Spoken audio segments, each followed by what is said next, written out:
Olá, seja muito bem-vindo. Esse é o programa Fé para Hoje, um programa da Primeira Igreja Presbiteriana de Governador Valadares. Que você possa ser abençoado com a palavra de Deus. Na nossa série Não Desperdice a Sua Vida, nós estamos ouvindo testemunhos e histórias que edificam grandemente a nossa vida, para que você aprenda que a essência da vida não desperdiçada é viver para a glória de Deus, ser dirigido por Ele e governado por Ele em todas as circunstâncias da vida.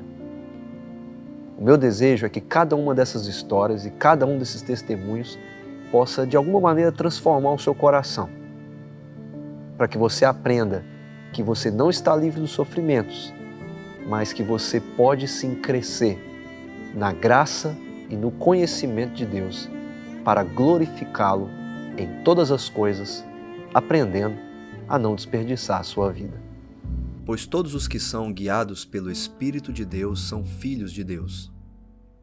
Porque vocês não receberam um espírito de escravidão para viverem outra vez atemorizados, mas receberam um espírito de adoção, por meio do qual clamamos, Abba, Pai. O próprio Espírito confirma ao nosso espírito que somos filhos de Deus. E se somos filhos, somos também herdeiros, herdeiros de Deus e co-herdeiros com Cristo. Se com Ele sofremos, para que também com Ele sejamos glorificados.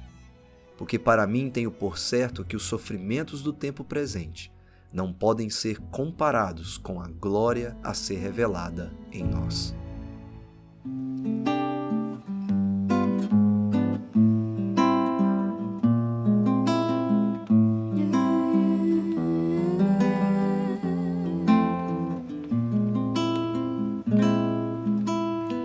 Vivo a eternidade no meu dia a dia.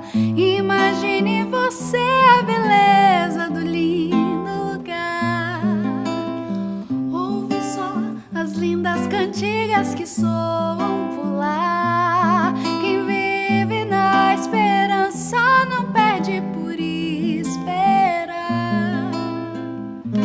Eu não te contei com palavras, eu não saberia explicar. A imaginação ganhou asas, segredo a se revelar. Eu não te falei teoria, eu quis viver pra mostrar a minha maior alegria, que eu possa te encontrar.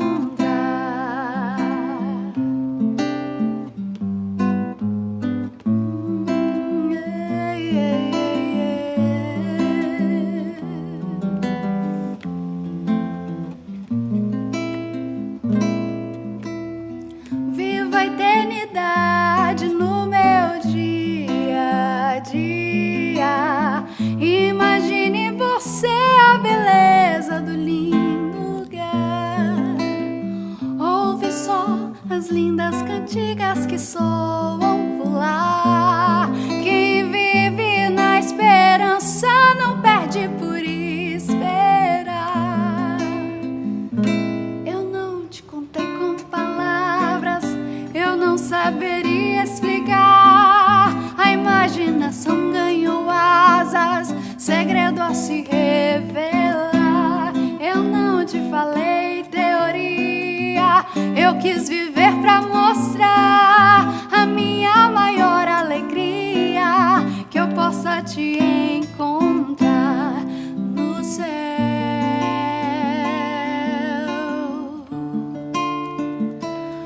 No céu,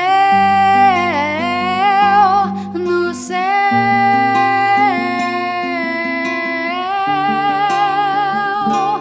no céu,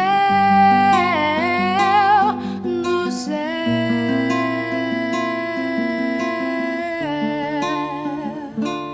no céu.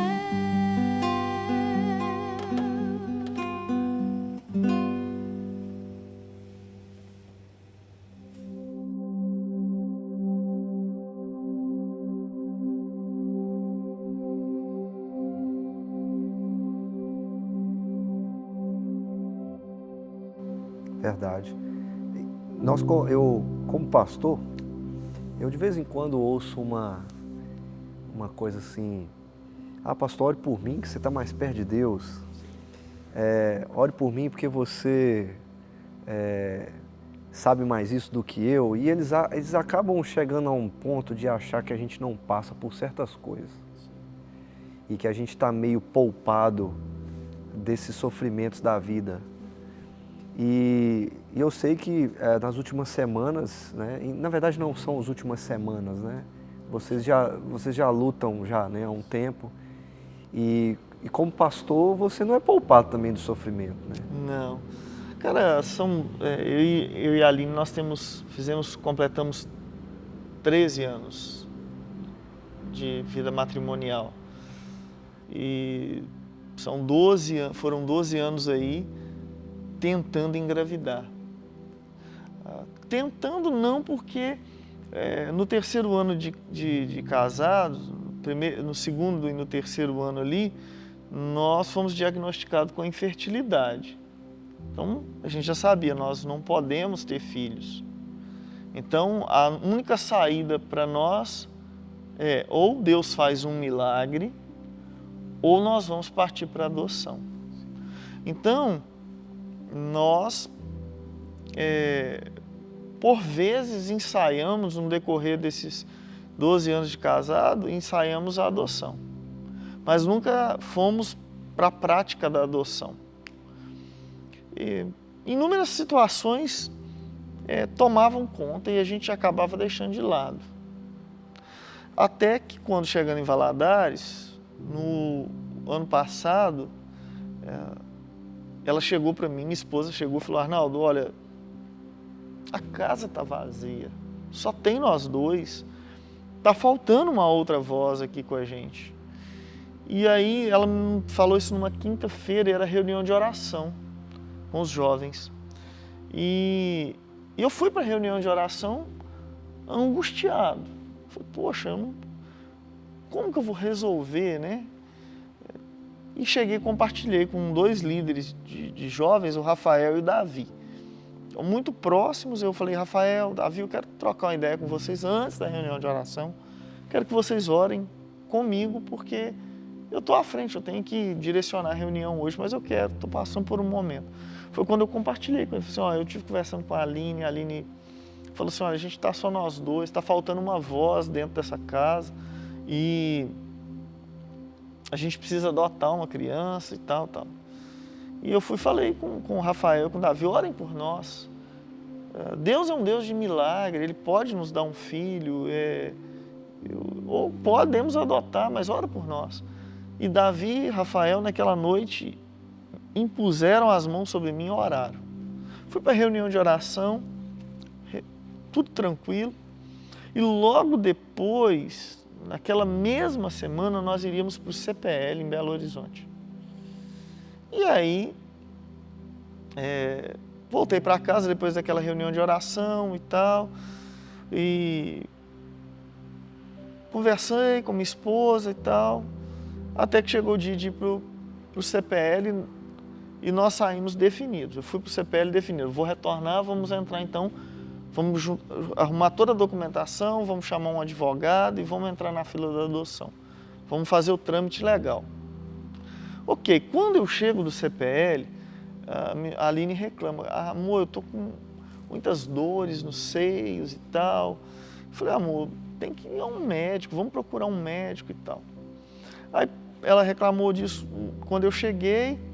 Quando foi 2 dias depois, a Aline passa muito mal. Dor no estômago, vômito, dor de cabeça, a enxaqueca que não passava. Eu falei, vamos para a Unimed.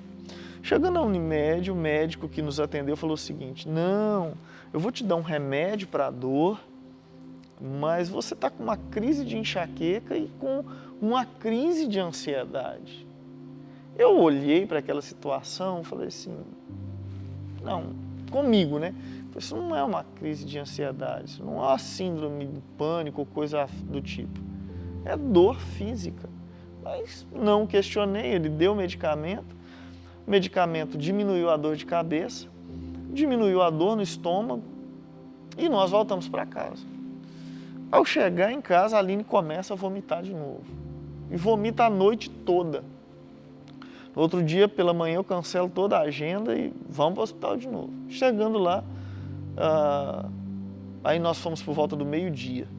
Chegando no hospital, tinha um médico lá, plantonista, nos atendeu de uma forma assim maravilhosa. Falou assim, olha, eu acredito, Aline, que você está com algum problema estomacal. Eu vou te dar uma medicação, você vai ficar deitadinha ali de observação e diminuindo a dor, você me fala, aumentando você também me fala. Mas nisso que ele deu a medicação, veio vômito, vômito, vômito, vômito e nada cortava. Aí ele se preocupou e falou, vou aumentar a dose da medicação. Aumentou, diminuiu a dor no estômago, mas os vômitos não passavam. Aí passou alguns minutos, isso já à noite, início da noite. Ele falou com a gente, olha, eu vou ficar até o outro dia e vou te acompanhar. Aí ele pediu, aí o exame de sangue saiu na madrugada. Era 5 da manhã, ele chegou e nos chamou e falou assim, olha, qualquer medicamento que eu der para você, Aline, não vai surtir o efeito, vai passar a dor, mas os enjoos, vômito, essa dor de cabeça não vai passar não, vocês estão grávidos.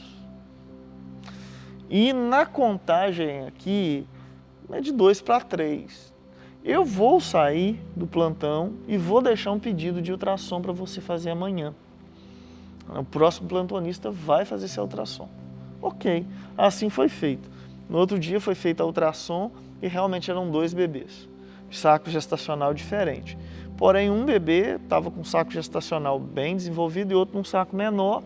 E o médico deixou bem claro, né? Falou assim, olha, casal, esse saco gestacional pode desenvolver? Pode, mas a maioria das vezes não desenvolve, perde. E quando nós descobrimos, ela estava chegando no 2º mês de gestação já, sem a gente saber de nada. E aí, cara, realmente, quando fez 2 meses e 1 semana, alguma coisa assim, ela perdeu o bebê do saco gestacional menor. O outro seguiu em frente. Só que a Aline estava com um problema, hiperemese gravidica. Ou seja, ela fazia em média 15, 16, 20 vômitos no dia. Nada parava no estômago dela. Nada, absolutamente nada parava no estômago. A água era só que molhar a boca e tal, e aquele negócio todo, e vomitava. E aí começa o processo de desidratação. Tem que levar para o hospital. Os 4 meses de gestação, a Aline não passou 3 dias em casa. Era só internada e só tinha uma medicação que cortava o vômito. Aplicava aquela medicação, ok, ela ficava boa, comia, bebia, normal, dentro do hospital, com medicação na veia. Davam um alta para ela, ela ficava em casa 3 dias. No final do 3º dia, aquela mesma coisa. E aí, rapaz, nós ficamos esse tempo todo. Até que na virada, no culto da virada, fomos para o culto na igreja, aquela coisa maravilhosa e tal, e retornamos para casa. Os jovens falaram assim, vamos fazer depois do culto da virada, vamos ficar na igreja, vamos bater um papo, fazer uma noite de jogos, tomar açaí. E nós ficamos na igreja até as 3 da manhã com a juventude. A galera continuou, eu falei, Aline, vamos embora para casa, porque amanhã você já viu, né? E foi quando ela, rapaz, quando chegou no início do 5º mês, ela parou de vomitar.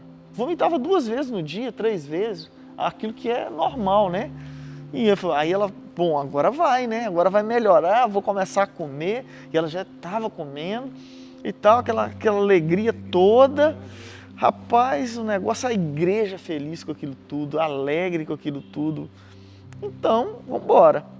Ao chegar em casa, ela tem um sangramento. E aí a gente liga para o médico dela. Aí ele falou assim, olha, aconselho vocês a ir para o hospital. Porém, não vai ter nenhum exame de ultrassom para saber como é que está o bebê, aquela coisa toda. Não vai ter. Você vai chegar lá, o médico plantonista vai te atender, vai fazer no máximo toque aí e vai ver como é que está essa realidade, vai colocar você de observação, vai te internar. Aí ela falou, amor, observação não vou ficar em casa de repouso por repouso eu fico em casa. Aí ficou em casa de repouso. Quando foi no domingo, o sangramento parou. Fomos para a igreja normal. Eu falei, fica em casa. Ela, não, vou normal. Fomos para o culto à noite e normal, voltamos para casa sem nenhum sangramento, sem dor, sem nada. Na segunda-feira o médico dela ligou para nós e falou assim, passa no meu consultório, no consultório do meu pai, pega uma guia para fazer ultrassom. Fomos fazer ultrassom. Chegando na ultrassom, o médico falou assim, olha, o bebê está bem, o coração está batendo, porém, o colo do seu útero abriu, a bolsa está para fora, está uma bolsa protusa, está para fora. Então tem líquido amniótico para fora ali, que aquela parte da bolsa está no canal vaginal. Vai direto para a Unimed, eu vou entrar em contato com um médico meu, ele ainda brincou assim, ele tem uma mão de anjo para fazer essa cirurgia para você. Eu vou entrar em contato, mas vai direto para lá, o plantonista vai te internar e tal. Fomos, aí chegamos lá, tinha um outro médico muito atencioso também, mas muito diretão. Ele chegou e falou assim, olha, isso aqui tá assim, é uma situação delicada, nós podemos tentar fazer a tal da cerclagem. O que é isso? Vamos devolver a bolsa para dentro do útero e vamos costurar a entrada do seu útero, como se fosse costurar a boca de um saco. E vamos colocar você de repouso, gravidez de risco, vamos ficar aqui de repouso. Mas eu preciso fazer exames laboratoriais para saber como é que está o seu sangue. Se tiver alguma infecção, é impossível fazer isso. Feitos os exames de sangue, isso na segunda-feira, 7 e pouca da noite, 7 e pouco fizeram o exame e ele falou assim, olha, se tiver tudo legal, a gente vai fazer isso pela madrugada. Ok. Falei com ela, eu vou em casa, vou comer alguma coisa, tomar um banho e volto. Beleza. Beleza, então. Foi feito isso. Só que, nesse período, cara, ela teve uma hemorragia. Ela teve uma hemorragia de modo que foi impossível fazer a cerclagem. Quando foram buscar ela para fazer, ela falou assim, eu vou trocar de roupa e vou ao banheiro. Hemorragia. O chão do banheiro ficou puro sangue. Aí eu cheguei, ela já estava de volta, tomada banho e tal. E o médico falou assim, agora você não pode levantar daqui não, você vai fazer xixi, suas necessidades no vasilhame aqui e tal. Não pode levantar não, até a gente saber como é que está seu quadro, se vai ter a possibilidade ou não. Mas sem nos dar muita esperança. Aí, rapaz, isso foi na segunda, madrugada de segunda para terça não fez a cirurgia, ficou internada até a sexta-feira. Essa expectativa.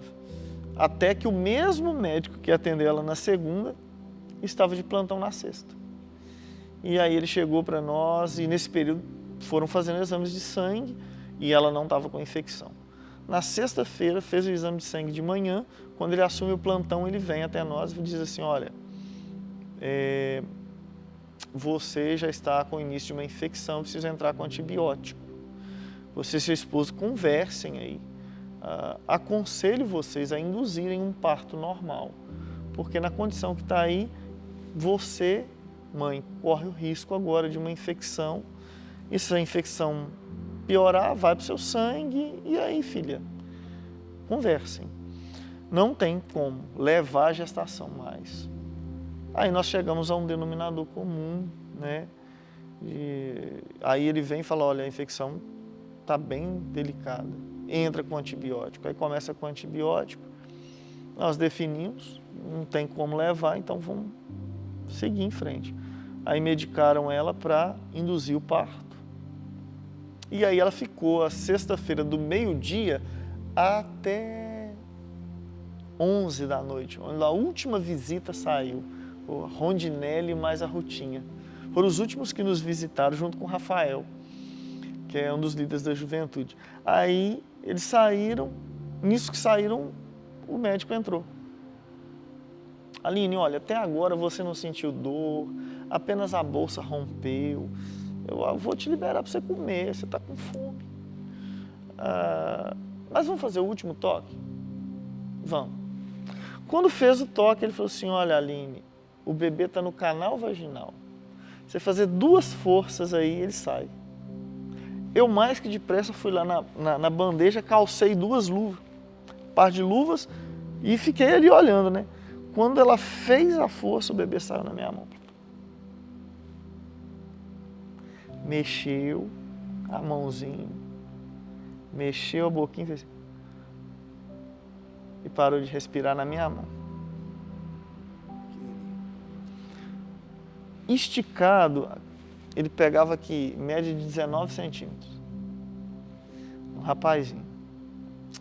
E aí, rapaz, esse garoto nasce ali, morre aqui nas minhas mãos, e o médico fala assim, olha, você vai ter aí, Aline, acho que 15 a 20 minutos, eu não me lembro bem.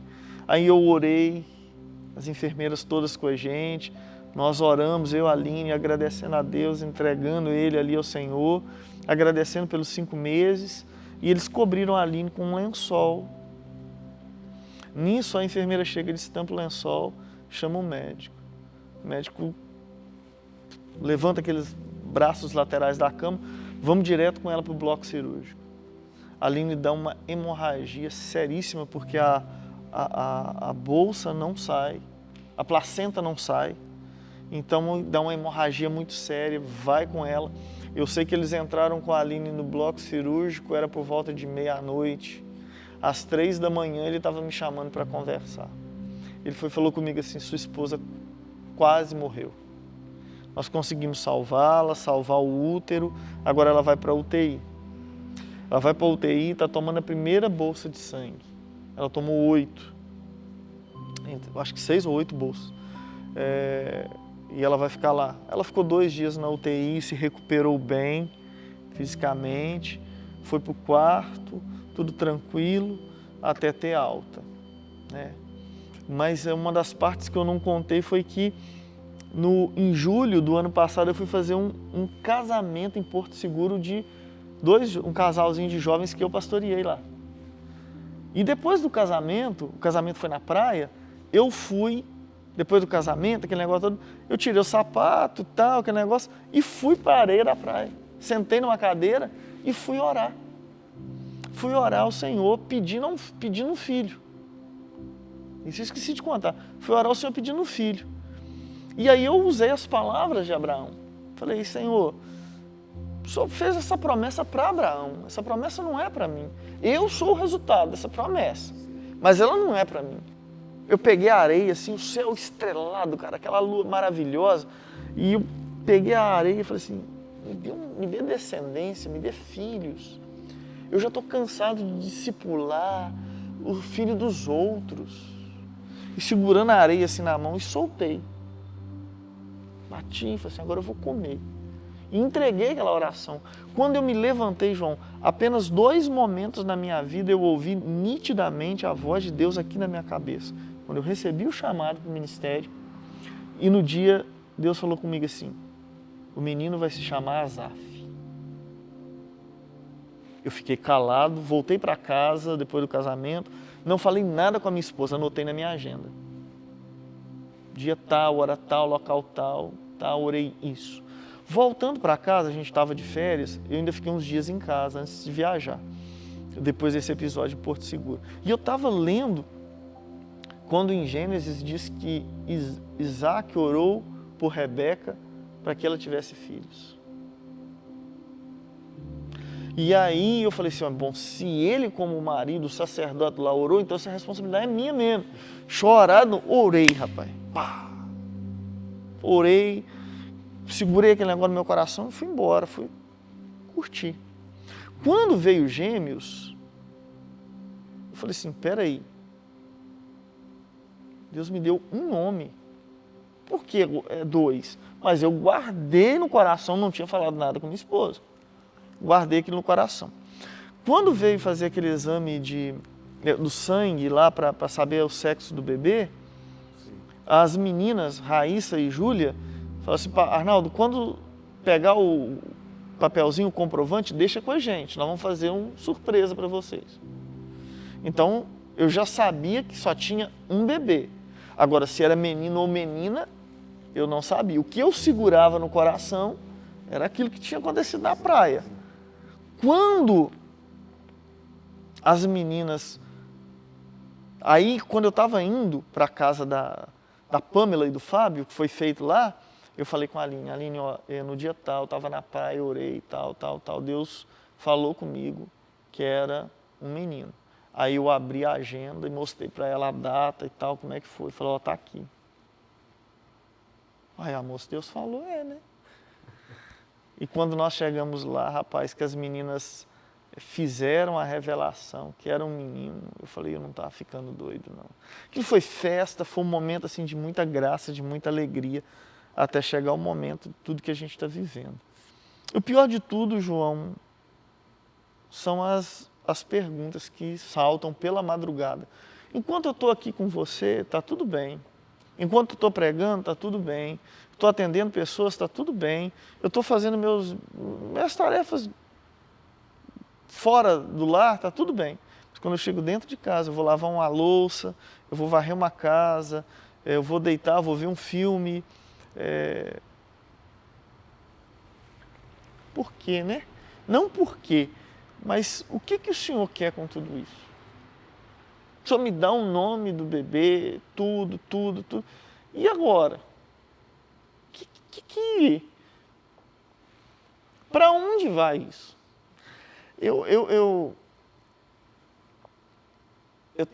Esses dias eu comentando com a Aline que parece que os 5 meses eu vivi em um outro plano, em uma outra atmosfera. Portanto, tinha acampamento da juventude, foi um acampamento, João, bombástico. Quem direcionou os últimos meses do acampamento foi a liderança da juventude, não pus a mão para fazer nada. Então parece que nesses 5 meses eu vivi uma outra dimensão. E agora eu caí nessa dimensão de novo, tendo que continuar a pastorear. E agora com esse monte de indagações. Mas com o coração, eu digo, em paz, porque eu sei que Deus está no controle da minha vida. Tranquilo. E eu me lembro que no dia, eu estava orando, no dia 31 para 1º à tarde, eu estava orando e eu sempre faço isso. Chega o mês de dezembro, novembro, dezembro, eu começo, Deus me dê uma palavra para o ano de 2000 e tal, para o ano próximo ano. E aí a palavra que Deus me deu à tarde foi, vai ser um ano de viver pela fé. E os textos, a galeria dos heróis da fé. Foi assim nítido, e eu compartilhei com a Aline. Compartilhei com ela, ela estava de frente ao espelho assim, do guarda-roupa, sentada na cadeira, e ela falou assim, nossa, isso chega, e tal, brincando assim. Falei, vai ser um ano de experiências de fé. E aí, à madrugada acontece tudo isso. Então, tem sido difícil para mim, para nós dois, a madrugada. A madrugada, minha esposa começa a me fazer as perguntas que eu não tenho resposta, que Deus não responde a gente. Esses dias vendo um depoimento do Baruch, mas a esposa dele, né? Que ela também é mãe e tentou e perdeu, e ela perguntando para ele, por que comigo? E ele responde para ela, por que não com você? Por que não com a gente? E assim tem sido, minha esposa faz as perguntas. Eu comecei a ler esse ano a Bíblia em ordem cronológica. E aí o primeiro livro vem ali o Jó. É o Jó. E eu começando a ler ali os momentos dele, que ele... minha esposa hoje falando, perguntei para ela antes de sair para cá, como é que você está? Ela falou assim, hoje eu estou irada, eu estou triste, eu estou questionadora, eu estou chateada, aborrecida, eu não tenho ânimo hoje para fazer nada, eu não quero fazer nada, eu estou sem energia. E continuo perguntando para Deus. Mas assim, a gente tem entendido, ainda que vem tudo isso, que o Asaf ele veio e abriu portas. Ele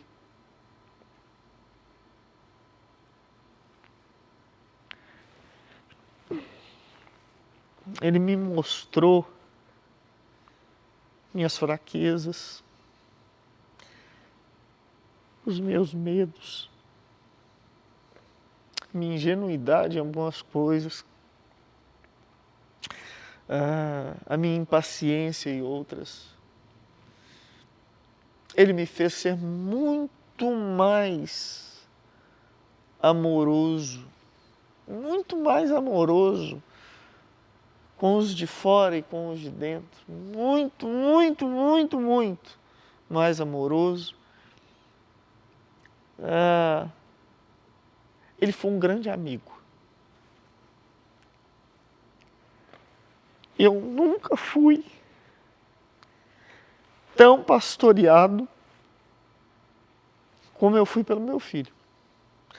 E eu sempre, no hospital, quando eu sabia, o médico falou que não teria mais jeito, eu orei a Deus. Falei, eu não quero desculpas para isso. Desculpas que eu crie, desculpas que a minha mente vai fazer, desculpas psicológicas. Foi isso que eu falei com Deus. Eu quero que o Senhor me fale.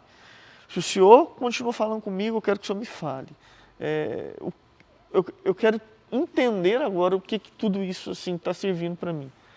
E ali foi o momento de eu aprender, né? A galera toda que sonhou com a gente, né? Asaf, ele fez justiça ao nome dele, que é aquele que ajunta, que é aquele que arrebata, né? Que concilia pessoas. A Prisco, a galera estava com a gente. A juventude, os meninos foram para a porta do hospital orar. Ele ajuntou, sabe? Ele ajuntou, ele marcou muito. Minha esposa diz que, desde quando a gente descobriu mesmo a impossibilidade, eram raras as orações que a gente fazia para que Deus fizesse um milagre.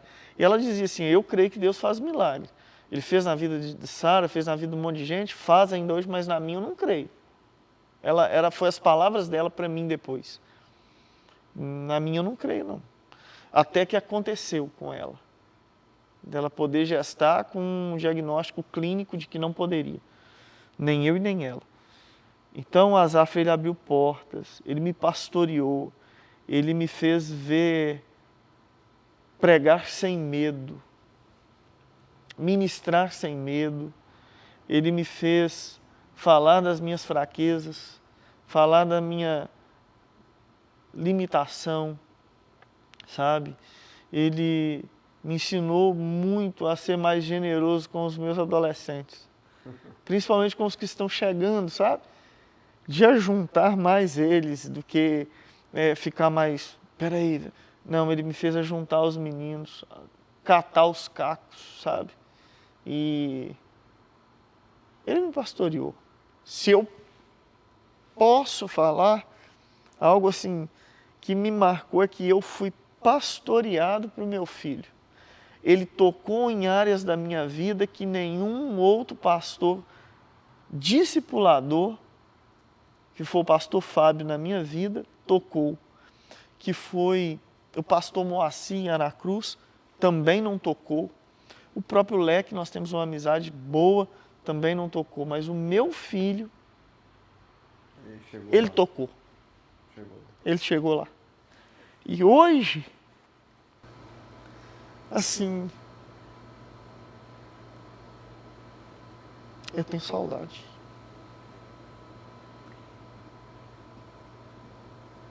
Me lembra, ele fez o que o Asaf do Salmo 73 fez, né? Eu falo com a minha esposa que o Salmo 73 lembra a gente que todo mundo é um pouco Asaf um dia, mas que no final ele chega ali e fala assim, mas se eu dissesse essas coisas, eu teria desviado o teu povo. E aí no final ele traz o povo junto, né, para a esperança.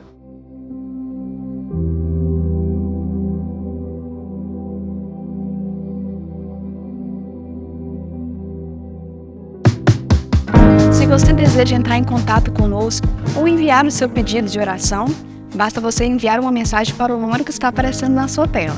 Você também pode nos fazer uma visita e acompanhar as atividades da nossa igreja pelas redes sociais.